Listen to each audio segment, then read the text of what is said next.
그러니까 삼성증권에서 직원들한테 우리사주 배당금을 나눠주는 과정에서 한 주당 1,000원이라고 입력할 걸 1,000주라고 입력하는 실수를 한 거죠.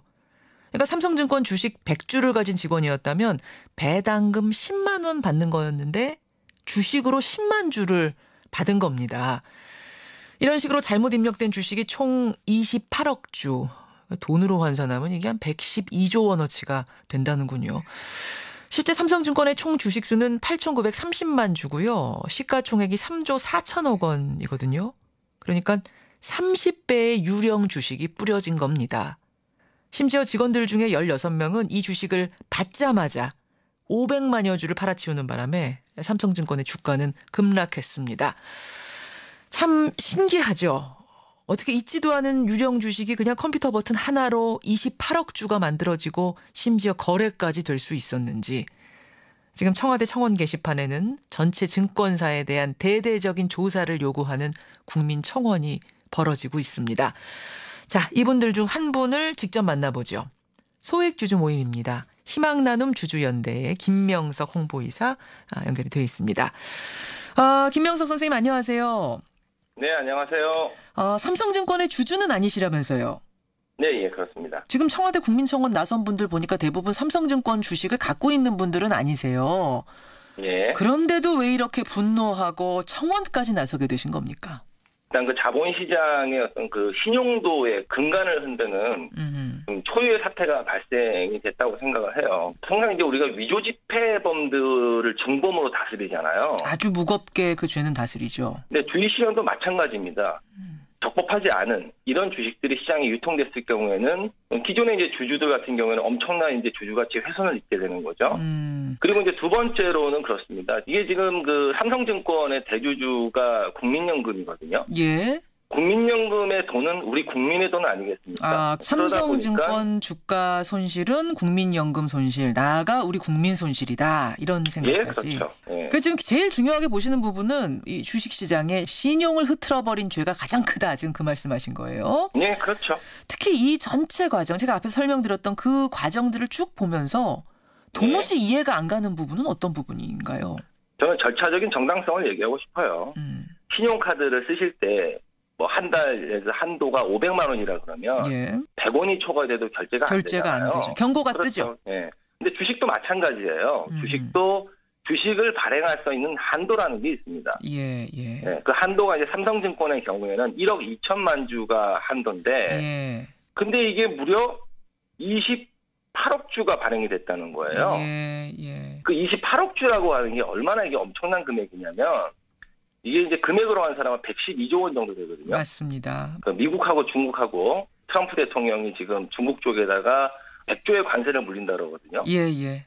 이건 100조 갖고 지금 싸우는 거거든요. 우리나라 국가 예산의 4분의 1이에요. 그 정도를 발행하는데 그냥 버튼 하나로 해결이 됐고 그 과정에서 어떤 경고등, 어떤 빨간 등도 켜지지 않았다는 게 도무지 이해가 안 간다. 지금 그 말씀이신 거예요.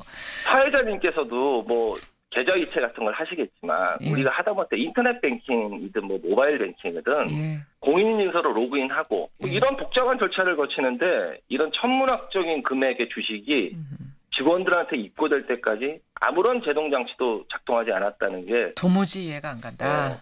알겠습니다. 도대체가 이해가 안 되는 거죠. 또 한 가지는 그래요. 그렇게 해서 이제 잘못 배당을 받았어요. 근데 그 잘못된 배당을 받은 직원들 중에 16명은 재빨리 그 주식을 팔아치운 겁니다.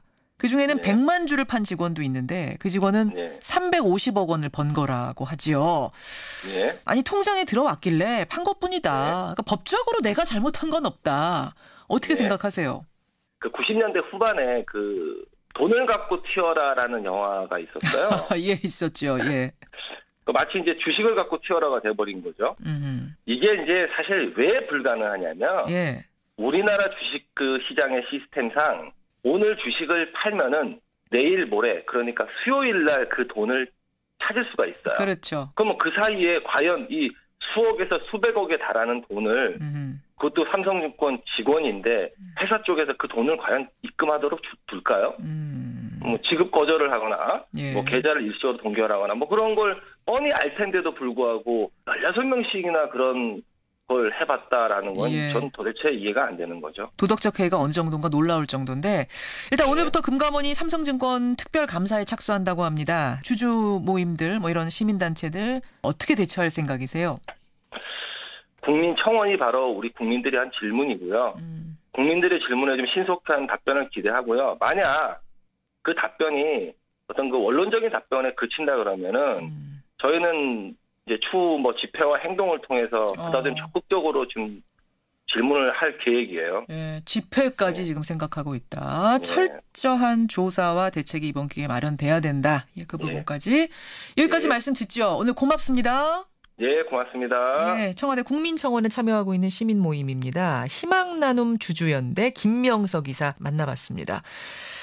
들으시면서도 이해가 안 가시죠? 어떻게 이게 가능했던 걸까? 재발을 방지하려면 어떤 대책이 필요할까?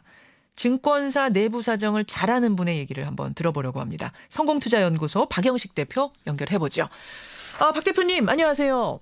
예, 안녕하십니까. 지금 청취자들 문자도 많이 들어오는데 강신엽 님이 이런 문자 주셨어요. 어떻게 발행 주식수를 초과해서 발행할 수 있나? 저도 제일 궁금한 게 그거예요. 그러니까 우리 신용카드도 한도 넘어서면은 단 1원도 결제 안 되거든요.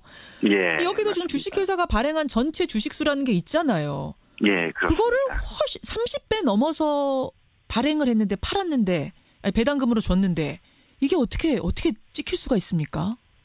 이게 뭐 가장 이번 사태의 이제 핵심의 문제의 본질이라고 좀 보는데요. 예.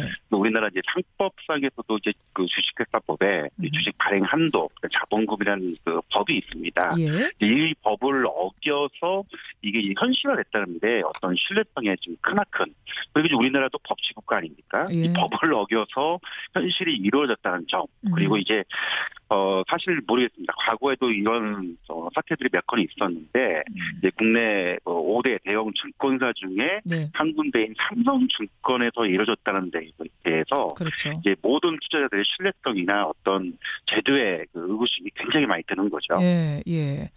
지금 많은 분들이 또 의심하시는 부분이 이번에는 워낙 크니까 28억 주나 누르는 정도 수준이니까 이렇게 크게 드러났지. 혹시 과거에도 이런 식으로 증권사 직원이 찔끔찔끔 장난치고 팔아치운 건 없을까? 예. 이런 걱정들을 실제로 하시는 거예요. 내부 사정 잘 하시는 증권회사 출신이시니까. 됩니까? 현실적으로 쉽지는 않습니다. 그러니까 이번 경우에는 이제 우리사주 계좌로 입고 처리하는 데에서 문제가 발생이 된 거고요. 예. 일반적인 거는 이제 각 회사들의 이사의 결의를 거쳐서 예탁원의 승인 이후에 진행이 되기 때문에 제도적으로는 쉽지는 않지만 어쨌든 이제 그 시스템상의 허점이 보였다는 측면에서 뭐 전산 조작이나 또 일부 실수가 발생이 됐음에도 불구하고 이거를 외부에 알리지 않고 조용히 처리를 했을 가능성은 우리가 얼마든지 추론을 좀 해볼 수가 있을 것 같습니다. 이 시스템이라는 거, 컴퓨터 시스템이라는 건 각 증권회사가 따로따로 만들어서 따로따로 쓰는 겁니까?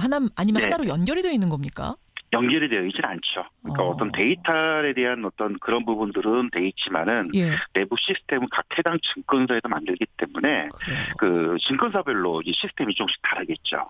야, 이게 참 파고들면 들수록 이해가 안 가는데 이게 말하자면 아까 앞에 분도 말씀하셨지만 위조 지폐라는 건 굉장히 우리가 엄하게 다스리는데 그럼 이건 위조 주식이 지금 만들어진 거 아니냐? 어떻게 이럴 수가 있느냐? 주식도 돈인데 지금 이런 얘기들 하시는 거예요. 그러면서 나오는 얘기가 개미 투자자들이 항상 문제 삼았던 공매도란 거 있지 않습니까?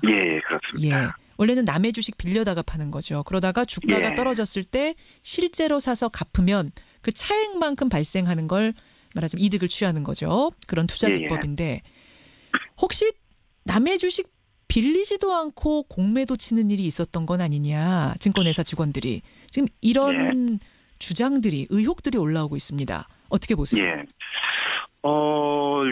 이번 사태를 본다면은 충분히 가능할 수 있다라고 말들을 굉장히 많이 합니다. 실제로 과거에도 이런 사례가 비슷하게 좀 있었는데 이 국내 경우 같은 경우에는 그 외국계 헤지펀드의 위탁된 다시 말하면 이제 업무 처리를 하면서 주식을 차입하지 않고 공매도를 했다가 나중에 걸려서 과징금 매겼던 사례가 좀 하나 있었고요. 또 이와 비슷한 경우가 이제 일본에도 한번 있었던 적이 있었는데 일본도 이번 사태하고 비슷하게 이 주식을 발행을 하지 않고 공매도 처리를 했다가 나중에 이게 발생이 되고 막대한 피해 보상이 이루어졌던 경우들이 있는데 이제 국내하고 좀 다뤘던 거는 그 일본 사례 같은 경우는 주식 발행 총수 한도를 넘기지 않는 범위 내에서 그리고 실제로 이게 이제 내부에서 처리가 됐다는 그런 차이점이 있는데 이번 건 같은 경우에는 국내 그 장 내에서 처리가 되고 이 발행 한도, 그런 주식 수가 엄청나게 많았다는 데 좀 차이가 좀 있습니다. 그래서 지금 이번 건 같은 경우에는 공매도 제도 자체의 어떤 취지는 긍정적인 면과 이제 부정적인 면이 있는데 어떤 정보를 실시간으로 반영하는 그런 주가, 그리고 이제 주식시장이라는 게 어떤 주가 차익, 수익을 내기 위한 각자의 어떤 활동들에 있어서 그런 어떤 다양한 해치 수준은 상당히 좋긴 한데 공매도가 자칫 이런 부분에 의해서 좀 그 순기능이 없어지고 오히려 그 이번 사태의 어떤 그 감정적인 부분을 많이 흘러가지 않나라는 그런 생각이 좀 들기도 하고요. 그러니까 이번 사건이 공매도는 아니에요. 이번 사건이 공매도는 아니지만 이런 식으로 시스템 허점이 있다면 공매도도 이런 식으로 이루어지진 않았을까라고 지금 걱정들 하시는 거죠. 일부 충분히 이제 출연할 수 있고요. 합리적 의심할 수 있죠. 예, 맞습니다. 예. 그러니까요. 그래서 이제 어떤 얘기를 하냐면 이상하게도 실적이 좋다고 발표하는 날 공매도가 막 쏟아져가지고 주가가 떨어지는 걸 경험한 분들이 이번 거 보면서 그날 이랬던 거 아니야? 이런 얘기도 지금 하시는 거예요. 예, 굉장히 많습니다. 그렇죠. 그러니까 우리가 흔히들 이제 재료가 있으면 주가가 올라가야 되는데 떨어지는 경우들이 많이 발생이 됐고요. 또 일단 이런 재료들이 이제 소위 얘기해서 올빼미 공시라고 많이 하는데 장 전이나 장 끝나고 나서 발표되고 그 야간 시간에 이런 이제 공매도 차입이나 그런 게 쉽게 이루어지지 않을 텐데 그 짧은 순간에 이루어지는 데에서 의구심이 많이 드는 경우가 있습니다. 그렇죠. 실제로 이제 우리 개인 투자가들이 그 주식 대차거래나 상한 주식 꼭 확인이 쉽지 않다는 그런 점들이 있는데 이게 이제 실시간 공개나 이게 쉽게 확인할 수 있는 그런 제도적 뒷받침이 좀 더 있다라면은 이런 의구심이 사라지겠지만은 아직은 그런 게 많지 않다 보니까 상당히 제가 보기에도 그런 의심을 많이 하는 경우가 사실입니다. 증권사 근무하셨잖아요. 예, 그렇습니다. 근무할 때 혹시 뭐 이것뿐만 아니라 이거 참 허점이다 시스템상에 이게 뭐 기억나는 거 없으세요? 대표적으로 이제 그 주문 처리 방식에 좀 문제가 좀 있을 것 같고요. 예를 들어서 일반 개인 투자가들이 주문하는 그 처리 시스템과 소위 얘기해서 이제 큰 손들이라고 하죠. 기관 투자가들이 하는 그런 시스템이 좀 다릅니다. 그런 부분들이 또 하나 있었고요. 어떻게 달라요? 개인하고 큰 손하고. 일단 증권사를 처리하는 그런 방식은 다른데 대량 거래와 이제 소액 결제 방식 처리 시스템이 조금씩 다릅니다.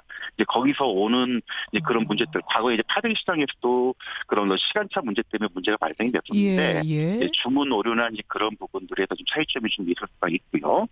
그리고 이제 공매도 찾기도 되겠지만은 사실 많은 이제 소위 얘기해서 우리가 작전 주식이라고 하죠. 이제 그런 경우들 이 기관들이 그런 사전 정보를 이용해서 활용을 하는 이제 그런 부분들이 있다 보니까 우리가 이제 그 개인 투자가들의 어떤 투명성이나 그다음에 이제 그 우리가 의심할 수 있는 그런 부분들이 발생이 된 부분들이 좀 없지 않나 좀 보고 있습니다. 알겠습니다. 지금 청취자 질문 들어옵니다.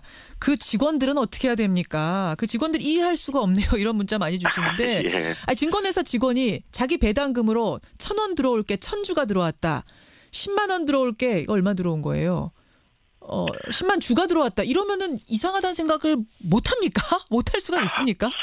뭐 이제 그 입사한 신입사원이 아니라면 알만한 사람은 다 알겠죠. 근데 이제 가장 어떤 도덕적인 부분이 요구되는 증권사 직원들, 더군다나 같은 내부 직원의 실수라고 친다면은 동료 직원의 실수를 이용해서 자기의 어떤 이익을 취했다. 이건 이제 심각한 문제겠죠. 그러게 말입니다. 대책이 제일 중요할 텐데 이런 사고 막을 대책 있습니까? 사실 어떤 제도라도 이거를 이제 사람이 운영하다 보니까 실수는 당연히 나올 수밖에 없습니다. 다만 이제 요런 문제가 발생이 됐을 경우 재발이 되지 않게끔 강력한 처벌과 시스템이 중요한데 이제 매번 이제 솜방망이 처벌이 많이 이루어졌던 그런 부분들이고요. 그리고 이번에 보니까 국민청원 쪽에 이제 삼성증권을 증권업 인가를 취소시켜야 된다라는 이제 조금 과도한 그런 주장까지 나오는데 어떤 제도든 그 약점을 보완시키면서 발전하는 게 중요하지 그거를 100% 한 번에 다 처리할 수 있는 문제는 아니라고 봅니다. 그래서 이번에 좀 제가 볼 때도 이번에는 좀 제대로 좀 처벌이 좀 이루어지고 손방망이가 아니라 맞습니다. 그래서 알겠습니다. 그런 부분들에 좀 강력한 법규 보완을 다시 만들어 봐야 되지 않나 생각을 하고 있습니다.